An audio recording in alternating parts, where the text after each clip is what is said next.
शिक्षा की बात हर शनिवार में मैं हमारे अपर मुख्य सचिव श्री डॉक्टर एस सिद्धार्थ का हार्दिक अभिनंदन करता हूं, आपका स्वागत करता हूं सर।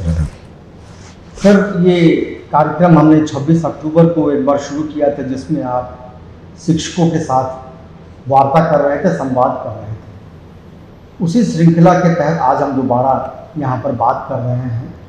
हमने 26 तारीख को जो बात की थी उसमें यह ध्यान रखा था कि शिक्षा विभाग की क्या प्राथमिकताएं हैं, कैसे विद्यालयों में गुणवत्तापूर्ण शिक्षा हो सके, इसके संबंध में शिक्षा विभाग क्या प्रयत्न कर रहा है, इसके संबंध में हमने बात की थी।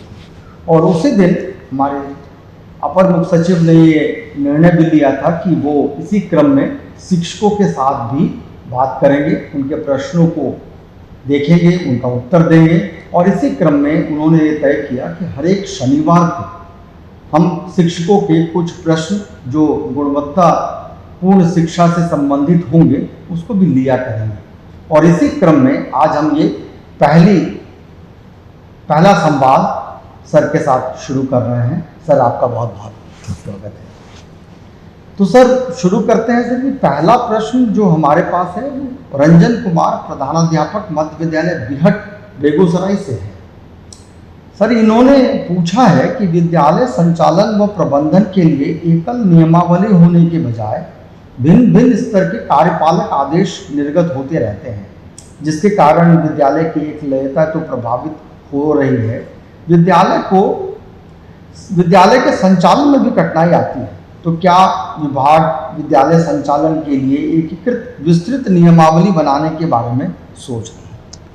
देखिए, हम लोगों ने जो व्यवस्था है, निरीक्षण व्यवस्था है, संचालन व्यवस्था है और विभिन्न सारी व्यवस्थाओं के लिए हम लोगों ने अलग अलग गाइडलाइंस निकाले और अलग अलग डायरेक्शंस दिए।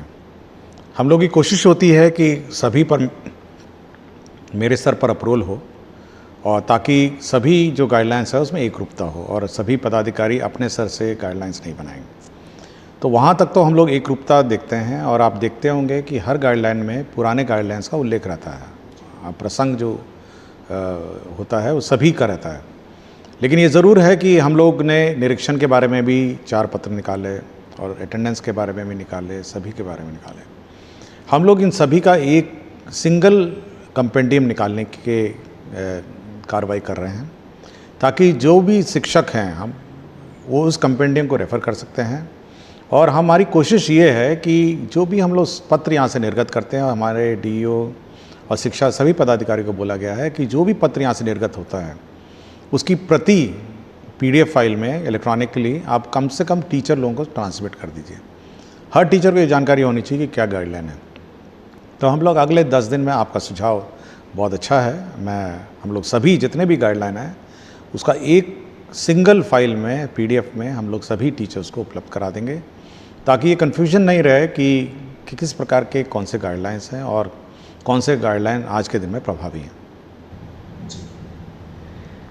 दूसरा सवाल सर हमारे गुणवत्ता को लेके है कि जिसमें बिहार, जैसा कि हम लोग सब जानते हैं कि पहली कक्षा से ही अंग्रेजी की पढ़ाई यहाँ राज्य में हो रही है। और ये हम लोगों ने कहा था कि हम देश के बाकी राज्यों के साथ या देश के दूसरे लोगों के साथ भी कदम से कदम मिलाकर चल सकें, अपने बच्चों को भी अच्छी शिक्षा अंग्रेजी में दे पाए, यह आवश्यक है। इनका सवाल है सर, ये अंबुज कुमार हैं, उत्क्रमित उच्च विद्यालय लालोगढ़ बनमनखी पूर्णिया से। सर, इनका सवाल है कि गुणवत्तापूर्ण शिक्षा को स्थापित करने हेतु बिहार प्रदेश में हिंदी और अंग्रेजी दोनों भाषा में पढ़ाई जारी रखने की आवश्यकता है। बिहार में अब शिक्षकों की संख्या भी पर्याप्त है, क्या विभाग इस दिशा में कोई कदम उठाने जा रहे हैं?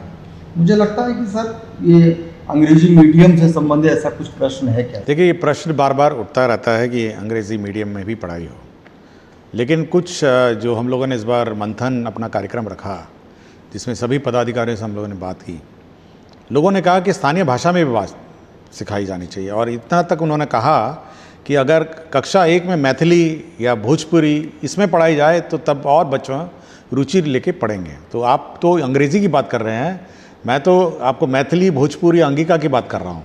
जहाँ पे लोगों ने ये डिमांड रखा कि क्लास 1 में जो स्थानीय जहाँ बच्चा जिस बोलचाल में घर में बोलता है उसमें पढ़ाई हो। लेकिन मैं यह ज़रूर मानता हूँ कि अंग्रेज़ी एक महत्वपूर्ण भाषा है और हमारे कम से कम 9th 10th 11th 12th जो 8वीं के बाद 9th 10th 11th 12th इन लोगों को अंग्रेज़ी में भी जो विषय है उसमें पढ़ाई होनी चाहिए। और हम लोग बाइलिंगुअल किताबें बना चुके हैं और इसको हम लोग प्रथम चरण में लाइब्रेरीज़ में आपके जो स्कूल के लाइब्रेरीज़ में अधिक संख्या में उपलब्ध कराएंगे। तो जो बच्चा अंग्रेज़ी में अध्ययन करना चाहता है 9th 10th 11th 12th तो उस अंग्रेज़ी किताब एक तरफ हिंदी है और एक तरफ इंग्लिश है, तो आप अपने ही अध्ययन कर सकते हैं कि इंग्लिश और हिंदी।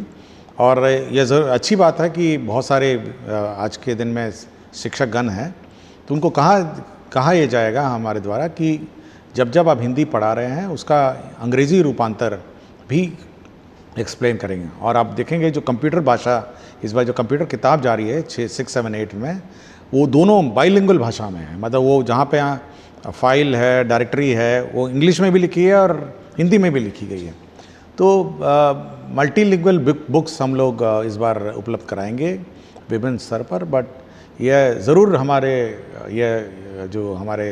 सुझाव करता अच्छा सुझाव दिया। लेकिन जो क्लास 1 है, मुझे ये भी सुझाव प्राप्त हुआ है कि मैथिली, भोजपुरी और अंगिका में भी प्रथम क्लास में पढ़ाई जाए।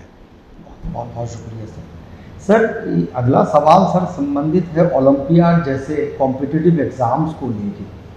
प्रायः ये देख रहे हैं हम लोग कि ऐसे एग्ज़ाम्स में बिहार के बच्चे से कम सरकारी विद्यालयों से कम जा रहे हैं और सरकार बहुत कोशिश भी कर रही है कि हम कैसे इन बच्चों को इस तरह के कॉम्पिटिटिव एग्ज़ाम्स में ज़्यादा से ज़्यादा सहभागिता करवाएं या उनकी प्रतिभागिता करवाएं। सर इसमें सवाल है, अखलाक अहमद हैं, उच्च मध्य विद्यालय दिगहवा मसौढ़ी से, पटना से। सर इनका सवाल है सर कि क्या ओलंपियाड जैसे प्रतिद्वंदिता को प्राथमिक स्तर पर करने के लिए हम सोच सकते हैं? क्या इंटर स्कूल चैंपियनशिप को बीओ के द्वारा प्रखंडवार और वर्गवार कार्यान्वित करवाया जा सकता है? देखिए, बच्चों की संख्या बहुत ज़्यादा है।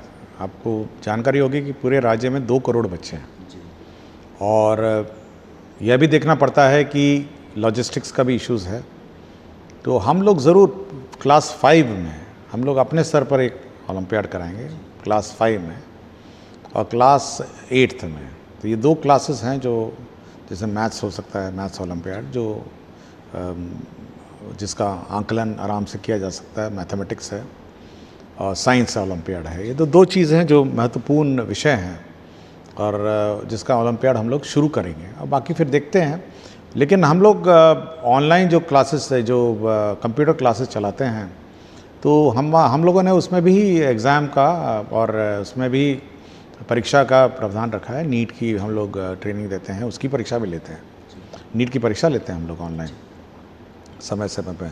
लेकिन बात आ रही है जो हमारे अखलाक जी हैं कि जो जूनियर क्लासेस हैं, तो जूनियर क्लास में क्लास 5 उससे जूनियर बहुत छोटे बच्चे हो जाते हैं।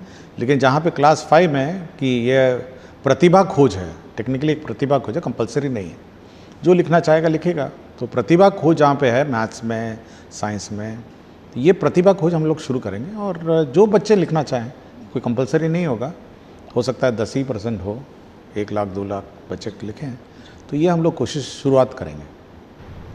बहुत बहुत शुक्रिया सर। सर इसके बाद जो सवाल पूछा है इब्राहिम सिद्दीकी मध्य विद्यालय रामधनाव बनियापुर सारण से। सर इनका सवाल प्रशासन से संबंधित है, विद्यालय प्रबंधन से संबंधित है।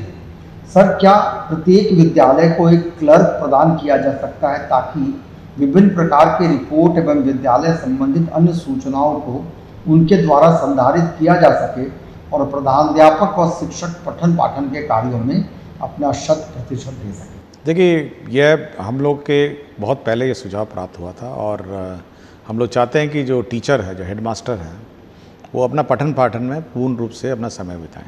और हम लोग नहीं चाहते हैं कि ये जो बाकी क्लर्क के काम हैं। तो उत्क्रमित विद्यालय में आपको याद होगा कि करीब 6200 हम लोगों ने पद सृजित किए हैं और उसकी भी बहाली की प्रक्रिया आरंभ है।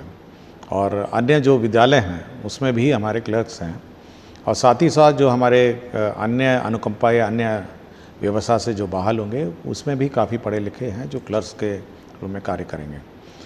इसलिए हम लोग कोशिश ये करेंगे कि कम से कम जो मिडिल स्कूल और हाई स्कूल है उसमें कम से कम एक क्लर्क हो। प्राइमरी स्कूल में तो ऑब्वियसली संभव नहीं, संख्या बड़ी ज़्यादा है, बट मिडिल स्कूल और हाई स्कूल में क्लर्क्स ज़रूर हो, और जो ये सारे काम जो कार्यालय कार्य हैं वो अपना करेंगे। सर इसके बाद अगला सवाल है सर कि विद्यालय से अभिभावक शिक्षक संगोष्ठी को जोड़ने से संबंधित है सर।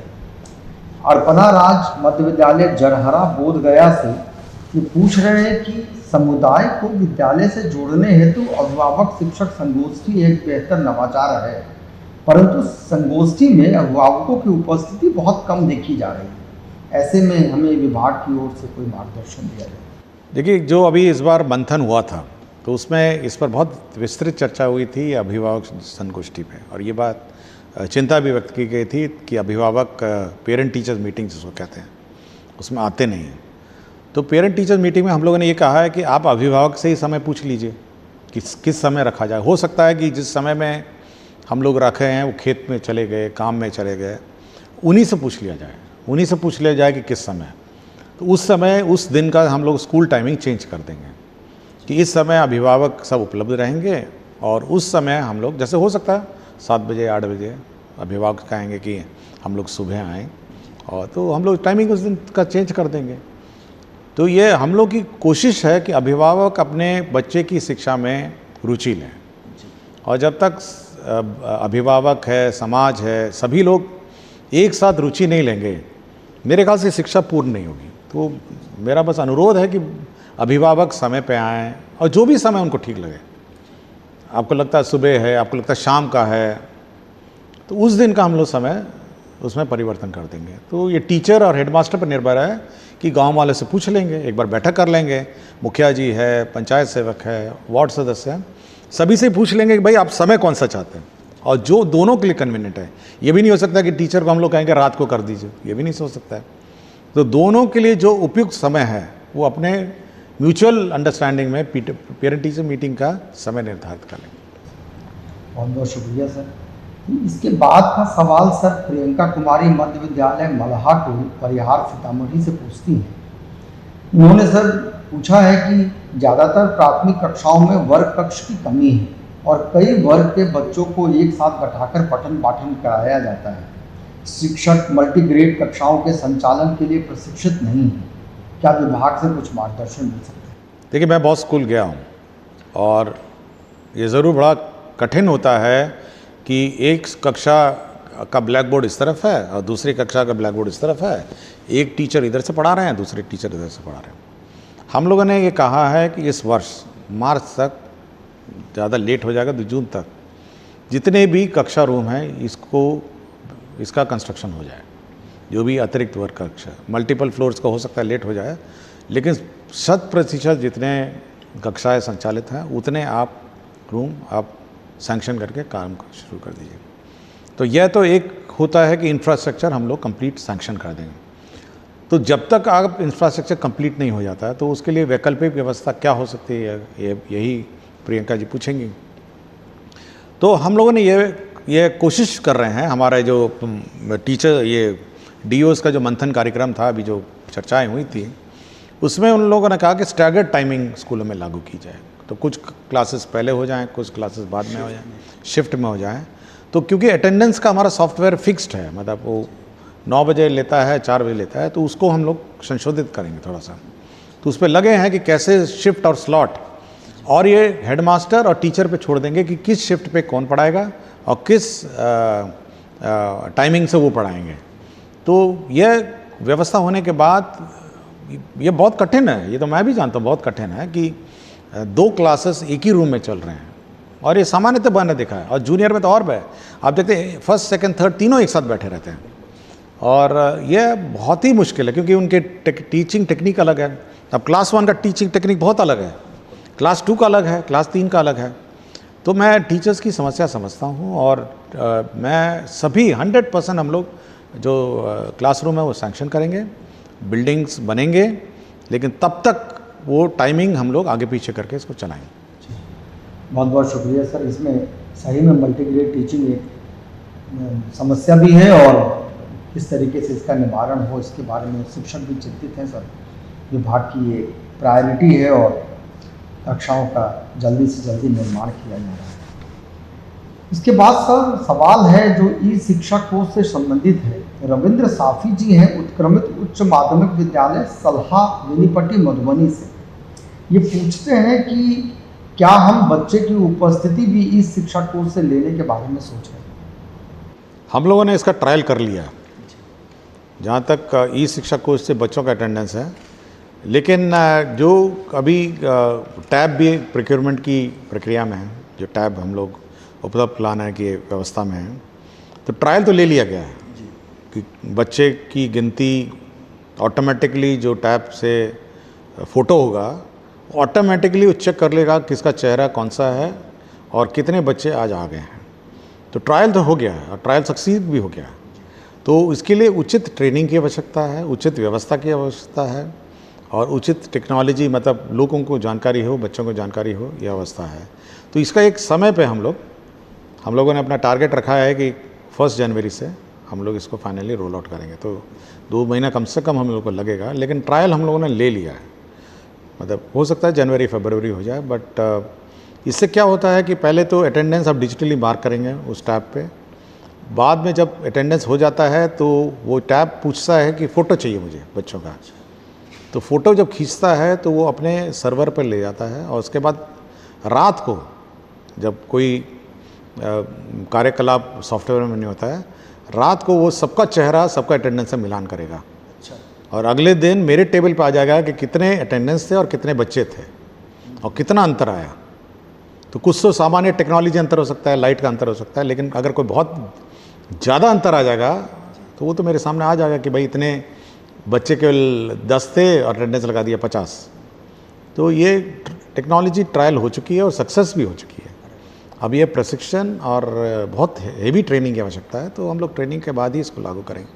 ये बहुत अच्छा होगा सर। इससे मुझे लगता है कि बच्चों के विद्यालय आने की जो रफ्तार वो बढ़ेगी भी और बच्चे सीख भी ज़्यादा। ये इमीडिएटली पता चल जाएगा कौन बच्चा एब्सेंट रहता है और रेगुलरली रहता है। जी, तो हम उसको अप्रोच कर हाँ, अभी अप्रोच कर पाएंगे, उसको पकड़ के लाएंगे कि भाई, समझा के लाएंगे कि भाई स्कूल आई है, तो इमीडिएटली पकड़ा जाएगा। मतलब उसमें आपको किसी से पूछना भी नहीं है कि आज कौन सा बच्चा आया है, कौन सा बच्चा नहीं आया, वो आपके फेस रिकग्निशन सॉफ्टवेयर बता देगा। ये बहुत अच्छा होगा सर। इसके बाद सर एक जनरली एक्सेस से रिलेटेड है कि क्यों हमारे सरकारी विद्यालयों में बच्चे कम नामांकित होते हैं। ललन कुमार उत्क्रमित मध्य विद्यालय बसावनपट्टी राघोपुर सुपौल से हैं। ये पूछते हैं कि एक सक्रिय व्यवस्था और मेहनती शिक्षकों के होते हुए भी सरकारी विद्यालयों में आम जनों का विश्वास कम क्यों हो रहा है सर? इसकी क्या कारण? देखिए बसंत जी, मैं एक विद्यालय गया था, उर्दू माध्यमिक विद्यालय 12 में थी और बहुत बड़ा कैंपस था। मतलब हमको लगता है कि करीब 2.5-3 एकड़ का कैंपस था, बिल्डिंगें भी थी, सब था और मिड डे मील भी था वहाँ पे। लेकिन बगल में दीवार के किनारे एक तो स्कूल, प्राइवेट स्कूल खड़ा हुआ था और उस स्कूल का निरीक्षण किया। हमारे बच्चे जो थे चौक में मिले, मतलब जो जीटी रोड के सड़क पे हमको मिले बच्चे, और 10 बजे का समय था, 10 सवा 10 बजे। मैं पूछा भी बच्चों से कि भाई 10 बजे तो स्कूल नहीं है। आराम से चलते हुए आ रहे थे, 2-3 लड़कियां थी चलती हुए आ रही थी।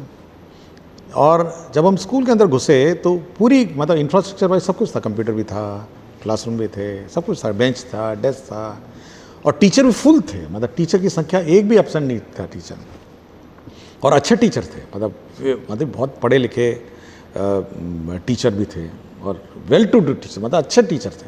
कोई टीचर में त्रुटि नहीं थी, इंफ्रास्ट्रक्चर में त्रुटि नहीं थी, बेंच डेस्क में त्रुटि नहीं थी। लेकिन बगल वाला प्राइवेट स्कूल है वो बिल्कुल भरा हुआ था, बिल्कुल। मतलब जब मैं उस किनारे बाउंड्री पे गया तो बिल्कुल खचाखच आवाज़ आ रही थी। मैं जानबूझ के गया नहीं अंदर, लेकिन मुझे लगा कि इससे कम से कम 3 गुना बच्चे उधर हैं और मल्टी स्टोरी बिल्डिंग थी, 1 floor, 2nd floor, 3rd floor, मतलब भरा हुआ है। ऐसा लग रहा है जैसे बच्चों को मतलब ठूस ठूस के इसको प्राइवेट में करा गया है। तो ये मानसिकता जो है ना, ये सामाजिक मानसिकता है, एक तो पेरेंट्स को गवर्नमेंट स्कूल को सीरियसली लेना चाहिए। जैसा बोला ना, अभिभावक अपना आते नहीं हैं, तो प्राइवेट स्कूल में अभिभावक नहीं आएगा तो बच्चों को निकाल देगा वो। तो अगर पेरेंट टीचर मीटिंग में अभिभावक नहीं जाएंगे तो आप समझ सकते हैं कि प्राइवेट स्कूल क्या करता है। और अगर प्राइवेट स्कूल में अगर यूनिफॉर्म के बिना जाएंगे तब क्या करेगा? घुसने नहीं देगा, बाहर खड़ा कर देगा बाउंड्री के बाहर। और प्राइवेट स्कूल में अगर बच्चा अपनी नोटबुक नहीं लेकर आएगा, होमवर्क नहीं करके आएगा, देखिए क्या होता है। तो ये पेरेंट्स को भी देखना है कि शिक्षा मुफ्त है, लेकिन इसका मतलब नहीं है कि ये मुफ्त शिक्षा किसी भी स्तर पर जो पेड शिक्षा है, जिसको प्राइवेट शिक्षा है, उससे कम है। हम यूनिफॉर्म के लिए पैसा भी देते हैं आपको, हम खाना भी मिड डे मील खिलाते हैं, सारी किताबें भी देते हैं, बैग पेंसिल नोटबुक तक देते हैं हम। प्राइवेट स्कूल में तो सब आपका पैसा लगता है। तो किसी भी, देखिए, अभिभावक को भी समझना चाहिए कि ये बहुत सीरियस पढ़ाई हो रही है और सरकार इस शिक्षा व्यवस्था के प्रति बहुत सीरियस है। कोई कैजुअल पढ़ाई नहीं हो रही है, मैं देखता हूँ बहुत सीरियसली पढ़ाई होती है। और परीक्षा तो बिहार बोर्ड को ही लेना है, वो बच्चे यहीं से अपेयर हो। हाँ, अब केवल एवरीडे मतलब good morning good evening English में बोल के, टाई पहन के और मतलब प्राइवेट यूनिफॉर्म पहनने से थोड़ा ना शिक्षा हो जाती है। मतलब अगर यही समझ है तब तो बड़ा चिंता का विषय है। तो सरकारी टीचिंग को पेरेंट्स, समाज, सभी लोगों को बहुत सीरियसली लेना चाहिए। और जब तक सब लोग नहीं लगेंगे, सब लोग, देखिए सामाजिक व्यवस्था है। मैं तो कभी कभी पूछता हूँ कि कभी यूट्यूबर मैंने देखा ऐसे घुस जाते हैं, टीचरों का प्रश्न पूछने लग देते हैं, क्लास चल रही है बच्चों का पूछने। मैं कभी कभी पूछता हूँ कि कभी प्राइवेट स्कूल में ट्राई किया यही बात? प्राइवेट स्कूल में गए और घुस जाइए प्राइवेट स्कूल में और किसी प्राइवेट टीचर से पूछ के देखिए, उन्होंने तो एग्जाम पास किए हैं वो लोग। तो उसकी तो परीक्षा भी नहीं होती है ना। यहाँ तो बीपीएससी लिखा है, अपना ये जो सक्षमता परीक्षा सब लिख के आए हैं। यहाँ तो they have qualified an exam. तो आप ट्राई वहाँ करिए ना। तो आप इस व्यवस्था को सीरियस लेना चाहिए and everybody should take it. मैं तो कहता हूँ पत्रकार को भी इसको सीरियसली लेना चाहिए। हम सुझाव लेने के लिए बहुत ओपन है, हम तो आज सुझाव ले ही रहे हैं आपसे। लेकिन इस व्यवस्था, शिक्षा व्यवस्था बहुत सीरियसली लिया जाए, पेरेंट्स सीरियसली लिया जाए। बच्चा अगर 9 बजे से पहले स्कूल नहीं जाए तो उसको डांटना चाहिए कि क्यों नहीं तुम स्कूल जा रहे हो, तुम्हारा तो 9 बजे स्कूल है। अब आराम से लड़कियां जा रही हैं 10 बजे, चौक में मिली, आराम से जा रही है, कोई अर्जेंसी नहीं, मतलब आराम से जा रही है। जैसे ऐसा लगता है जैसे कि मतलब हेड मास्टर जी अपना एक्सेप्ट कर ही लेंगे। अब लोग सोचता है कि सरकार चला रही है तो कैसे नहीं लेगा बच्चा, 11 बजे आएगा तो बच्चा क्यों नहीं क्लास में बैठेगा। ट्राई करिए ना, यही चीज़ ट्राई करिए प्राइवेट स्कूल में। हम लोग उस व्यवस्था नहीं लागू करना चाहते हैं, पनिशमेंट की व्यवस्था, कॉर्पोरल पनिशमेंट की व्यवस्था। हम लोग चाहते हैं कि समाज कोऑपरेट करे, सब लोग कोऑपरेट करें। अब वो कहता है कि बस से, दुनिया भर से बस से इकट्ठा करके लाता है, और दूर दूर से पता नहीं कहाँ से। हमको बोला, बाराचट्टी का स्कूल था, NHGT रोड पे था, बोला दूर दूर से आता है, पूरा ठूस के भर देता है स्कूल को। भाई हम तो हर गांव में, हर पंचायत में हम लोग स्कूल खोले हैं भाई, हम तो आपके बगल में खोले हुए हैं। तो ये मेरा थोड़ा है कि समाज का मानसिकता बदलना चाहिए, तब ये। और सरकार बहुत सीरियस है एजुकेशन में, सरकार बहुत सीरियस है। 20% बजट सरकार का पता ही शिक्षा में जाता है, 20%, 100 रुपये में 20 रुपये सरकार जो खर्चा करती है शिक्षा में जाता है, इससे ज़्यादा क्या खर्चा करेगी। तो सब लोग उसको सीरियसली लें, और ये समाज का पैसा है, कोई व्यक्तिगत सरकार का, अपना किसी व्यक्ति का पैसा नहीं है, ये समाज का पैसा है, और उसे शिक्षा हम लोग देते हैं। तो सीरियसली इसको लिया जाए और सीरियसली इसको, मतलब इस व्यवस्था को सीरियसली कंसिडर किया जाए। बिल्कुल सर, कोई कारण नहीं है कि हमारे भी सरकारी स्कूल बहुत अच्छे हों और प्राइवेट स्कूल से क्यों नहीं कम्पीट करें, इसके लिए कोई कारण बनता नहीं सर। ये अगला सवाल है ललन कुमार राय उत्क्रमित मध्य विद्यालय छोटा उड़वा दोनवारी खुटौना से। सर ये बेसिकली प्रशिक्षण से संबंधित सवाल है इनका कि क्या 6 दिवसीय प्रशिक्षण की जगह पर 3 दिवसीय गुणवत्तापूर्ण प्रशिक्षण हम शिक्षकों के लिए आयोजित कराया जा सकता है, तथा प्रशिक्षण की गुणवत्ता का फीडबैक हम शिक्षकों से भी लिया जाए। देखिए, पहले तो जो प्रशिक्षण की व्यवस्था है उसमें मूल-चूल परिवर्तन की हम आवश्यकता है। ये मैं और बहुत ही हम लोग बहुत चिंतित हैं प्रशिक्षण को लेके और हम लोग डिस्ट्रिक्ट लेवल पे ही प्रशिक्षण कराएंगे। ये पहले तो जिला से बाहर भेजते थे और हम लोग का मानना है कि देखिए, एक दिन जाने में लगता है, एक दिन आने में लगता है, 2 दिन तो ये हो गया और उस प्रशिक्षण की भूमिका बांधने में भी एक दिन लगता है और लर्निंग कर्व रहता ना, तो देखते हैं कितना समय लगेगा, कितना हम लोग समय में इसको कर पाएंगे। बट हम लोग मूल-चूल परिवर्तन करेंगे और रेगुलर हम लोग ट्रेनिंग इसमें रखेंगे और चाहेंगे कि मतलब शॉर्ट हो, संक्षिप्त हो और रेगुलर हो और इफ़ेक्टिव हो। और जहाँ तक हम लोग का ये फीडबैक का है प्रश्न है, तो हम लोग अब चाहेंगे कि जो भी प्रशिक्षण प्राप्त करते हैं, प्रशिक्षण के बाद वो अपना फीडबैक फॉर्म भरेंगे कि क्या उन्होंने शिक्षा लिया है, नहीं लिया। और साथ ही साथ हम लोगों ने जो टीचर्स हैं, जो हमारे टीचर्स ट्रेनिंग कॉलेज के टीचर्स हैं, उनको भी हम लोग कुछ स्कूल अटैच कर रहे हैं ताकि यह भी देखें कि जो आप पढ़ाए हैं टीचर को, वास्तव में जो पढ़ाई है वो वहाँ इम्प्लीमेंट टीचरों ने किया नहीं किया। तो कुछ स्कूल्स हम लोग टेस्ट बेसिस में अटैच करेंगे ताकि वो लोग देख के आएँ कि उनका जो टीचिंग है वो सही दिशा में जा रहा है या पढ़ा कुछ रहे हैं और हो कुछ रहा है। बहुत बहुत शुक्रिया सर। ये एक सवाल है सर, शशिकांत कुमार NPS कांटी टोला भवन गामा खगड़िया से। सर ये पूछते हैं कि विभाग के पास शिक्षा सेवक का कैडर है, उपलब्ध है क्या? इनके कार्य और दायित्वों से संबंधित कोई दिशा निर्देश उपलब्ध है? यदि है तो उसे सख्ती से लागू किया जा सकता है। देखिए, सबसे महत्वपूर्ण जो हमारे टोला सेवा का तालमी मरकज़ है, तो ये हमारे बहुत महत्वपूर्ण मांग है और ये सबसे गरीब टोलों में के प्रतिनिधि हैं और बहुत जहाँ पे शिक्षा की आवश्यकता है, अल्पसंख्यक टोलों में कार्य करते हैं और साथ ही साथ महादलित और अन्य टोलों में काम करते हैं। तो मेरा बार बार इनसे अनुरोध रहा है कि आप बच्चों को देखिए स्कूल में समय पे लाइए, जो बच्चे स्कूल से बाहर हैं उनको आप स्कूल में लाइए और कोशिश करिए कि ये ठीक ठाक पढ़ें। और सरकार इन पर बहुत खर्चा करती है। ये शिक्षा के टीचर के व्यवस्था से आप बाहर के लोग हैं जो अगर कोशिश करेंगे तो महादलित टोलों के, अल्पसंख्यक के बच्चे 100% पढ़ लेंगे। और कोई कठिनाई है तो हम लोग अलग से बात कर सकते हैं, लेकिन मेरा बस ये बार बार अनुरोध रहा है कि आप लोग बच्चों को स्कूल लाइए और पढ़ाइए और कोशिश करिए कि वो ठीक ठाक पढ़ें।